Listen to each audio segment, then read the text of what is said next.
go. The Cooper and Anthony Show. A journey back in time. Did you know, I have an amazing statistic for you. No, really, seriously. I never knew this. Dr. Sloppy Handwriting kills more than 7,000 people annually. I believe it. That doctor needs to go to penmanship class. I believe it. Not that one doctor. Oh, it's not one doctor. Doctors. Oh, okay. Doctors when they write a prescription that cannot be properly read by their pharmacist, by your pharmacist, they give you the wrong medication. And sometimes people, they don't know, they don't look, they don't know what they're being prescribed. If it's not your regular medication that you get regularly that you wouldn't know to look for, if it's a one-shot deal, you went to the doctor, you're not feeling well, writes you a little prescription, hands it to you, cyanide. Vicodin. Vicodin would be good. Oh, okay. Cyanide kills you. Oh, okay. I was really shocked. I didn't realize 7,000 people a year die. I wouldn't doubt it because sometimes you get it and you look down. How is he going to read this? Yeah. I have no idea what the doctor put here. There's no clue. But now, so wouldn't it be up to the pharmacist to be able to know? I mean, isn't it their responsibility? Do they call the doctor and go, come on, what is this? Well, no, if they're not sure what it says, wouldn't they? I mean, I would think if they're not sure what it says, they'd probably call, but Right. I don't know. I wonder about that. Well, one time I went through, because he had the drive-through that you can go and you get it. So I was picking up my son's medication, and it was... it was French fries? Something like that. But it Well, was... drive-through. He was probably 3 or 4, something like that. So usually when they're 3 or 4, instead of pills, they give you liquid. Right. So I went through and she gave me the bag and went chinka chinka chinka chinka. It's like, this isn't liquid. So I opened it up. It's not even the right prescription. It's not even the right pills. I don't even know what it is. It's like Viagra or something. So Your son has not stopped thanking you. Exactly. So I went home and I showed the wife and look, chink chink chink Vicodin. For the 3-year-old. So I took it back and the lady goes, oh, sorry, we gave you the wrong one. Yeah, you think? Yeah. But wouldn't they see? That's what I mean. Doesn't it behoove them to look and see? Okay, this is a 3-year-old. Is this even a medication that's appropriate for a 3-year-old? It should be a checks and balances system. Just because the doctor puts a prescription doesn't mean it's a good prescription. Doesn't mean it's a good doctor. Yeah, but the pharmacist doesn't know you. So if you're not a kid, if you're an adult, they don't know what the doctor's giving you. They don't know that this is going to be bad for you. They don't know the other medications that you're on. They're just going to do it. If it's a suppository and they say to take 2 by mouth per day, they should know there's a problem. Well, yeah. That's not where a suppository goes. But what I'm saying is giving you the wrong medication from the doctor. There's no way to know. Now, Erin, you work in a pharmacy, right? Yes. And have you seen this where the doctor's handwriting is just off the wall? Yes, I have. And usually when the doctor's handwriting is that bad, we'll actually call the office to make sure of what medication he's intending. Oh, so there is a checks and balances system at your pharmacy. Yeah. Okay. And I assume or hope that it would be in most pharmacies. You'd think. But, I mean, Yeah, if there's 7,000 people dying a year, clearly that's not the case in every pharmacy. Well, yes, of course. But I would hope that most of them did that, though, because sometimes if you can't tell what the doctor has written, we won't know what to fill. Mm-hmm. And we're not just going to give them any medication just to fill it. But do you ever guess and go, this kind of looks like Vicodin? I think I don't actually ever do the inputting, but I think that they do that sometimes. And have you had an instance in your pharmacy you gave somebody the wrong medication, they brought it back? Yes, we have. And was it something that could have killed them? We've had people bring back medications that they were allergic to. Oh, wow. With ingredients that they were allergic to. And my guess is that's how most of these deaths happen, is that it has to be a lot of allergies. I would assume so, or something that they may overdose on. Something that's contraindicated with something else they're taking, possibly. Yeah, or something like that, yeah. Right. Oh, interesting. Wow. Thank you, Erin. Thank you. Now, Jennifer, you can give us a little more insight here, right? Yes. We make probably 20 to 30 calls a day to confirm what the doctors wrote. Mm-hmm. Because some of them do have pretty atrocious handwriting. Now, you are a pharmacist, right? Yes, I am. Okay. And is there a class in school, in pharmacy school, where they teach you how to read bad handwriting from a doctor? Well, most of it is in Greek abbreviations, and yes, you do learn that in school, and that's why when you look at it, it looks like Greek. Also, Right. really- Because it actually is Greek. But oddly enough, what we have the most time reading is the name of the patient. Now, with Jennifer, with modern technology, why can't somebody at the doctor's office send an email to the pharmacy so it's typed out and everything's clear? And wouldn't that be an easier way to do it? Many of them do, but there are still human errors where even when they do that, they sometimes send the wrong thing. Oh, wow.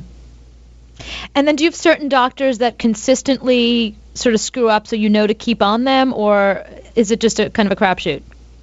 Well, we know that some of them just have really bad handwriting and you kind of get used to that, having to call their office all the time. But for the majority, it's usually just like a one-at-a-time kind of error. It's not a long-standing thing for most of the ones that I've seen.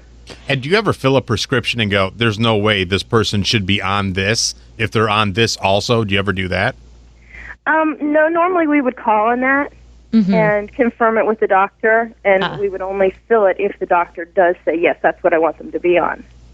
So why is it 7,000 people die a year? What likely is killing them about the wrong prescription? Is it an allergy? Had they lied to their doctor about something else they're on that's maybe contraindicated? What is it? Well, there are a lot of times where they see multiple doctors and they may not tell them everything that they were on, and that's why they recommend you use one pharmacy so that we can kind of look out for that.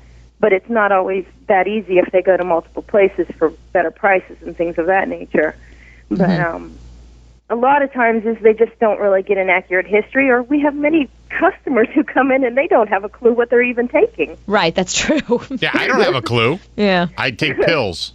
Right. I don't know what. Sometimes I have people say, fill the white one. It's white and it's round. That's what I want. Have you had doctors yet that have done the eRex Now thing with you? It's a new web-based. Have you seen this?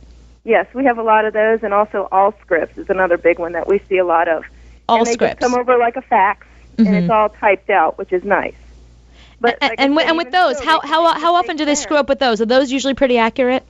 Usually pretty accurate, but I'd say probably 5% of the time we have to call and say, what exactly did you mean?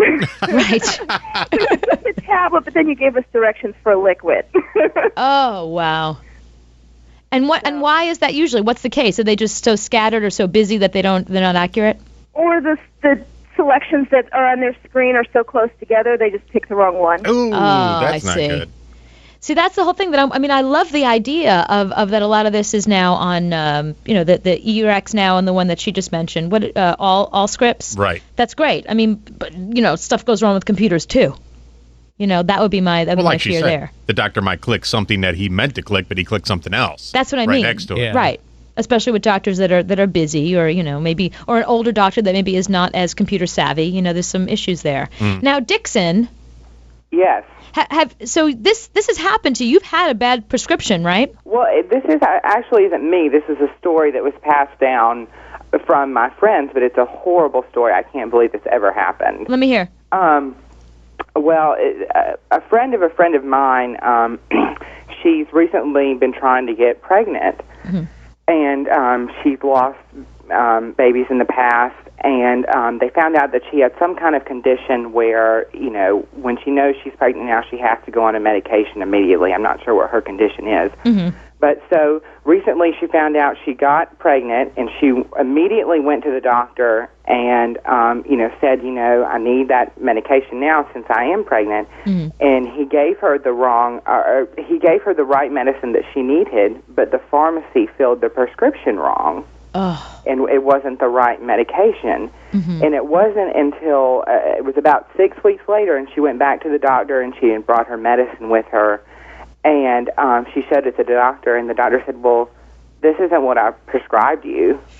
Ooh. So it was 6 weeks later, and she's been on the wrong medication.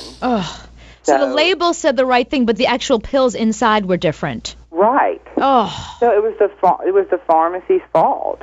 The doctor had prescribed the right medication for her, yet the pharmacy just screwed up, basically. Oh, no. But I wonder if it's the same thing that we're talking about now, that the pharmacy couldn't understand what the doctor wrote down.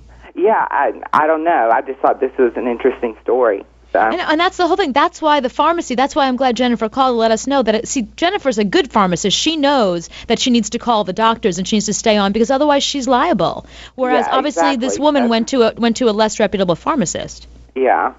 So, but we're recommending everybody goes to Jennifer. Yes. Find out where Jennifer works and go there. When you walk into your pharmacist, make sure her name is Jennifer. If not, turn around and walk out. Thank you, guys. Thank you, Dixon. Thank you for calling and telling us that story. Wow. That's scary because it's like the label's correct, but the pills inside weren't. Just what Cooper needs, another thing to I know, another thing to worry about. Great. Great. He's gonna take every pill out and look it up online and go, is that right? I'm gonna do that. If you think, you know what? Not only am I gonna do that, I'm recommending that people do that. Yeah, because I'm on 4 different types of medications every day for cholesterol and the blue one and an orange one and a white square one. And I could not tell you what they are. I have no clue. But you know what? That's on you. You should be more responsible knowing exactly what pills you're taking, what they do. No, but you know what? That's the problem that we have. I mean, doctors know a lot, but not all doctors do. You can't completely trust your doctor implicitly. You have to have a little bit of vigilance and responsibility on your own, I think. And I hate to quote Cooper, but you need to do the research, Anthony. Yes, Anthony. I'll do it for you. And do a study. I'll do it for you. And when you get the prescription, they have that piece of paper in there that tells you all about the drug and all the side effects and the loose stool. Poor Anthony can't read. There's no reason for we'll that. We'll have to get you it on tape. It says it causes dizziness, maybe. It's like small words cannot read. We'll have to get you prescriptions on tape.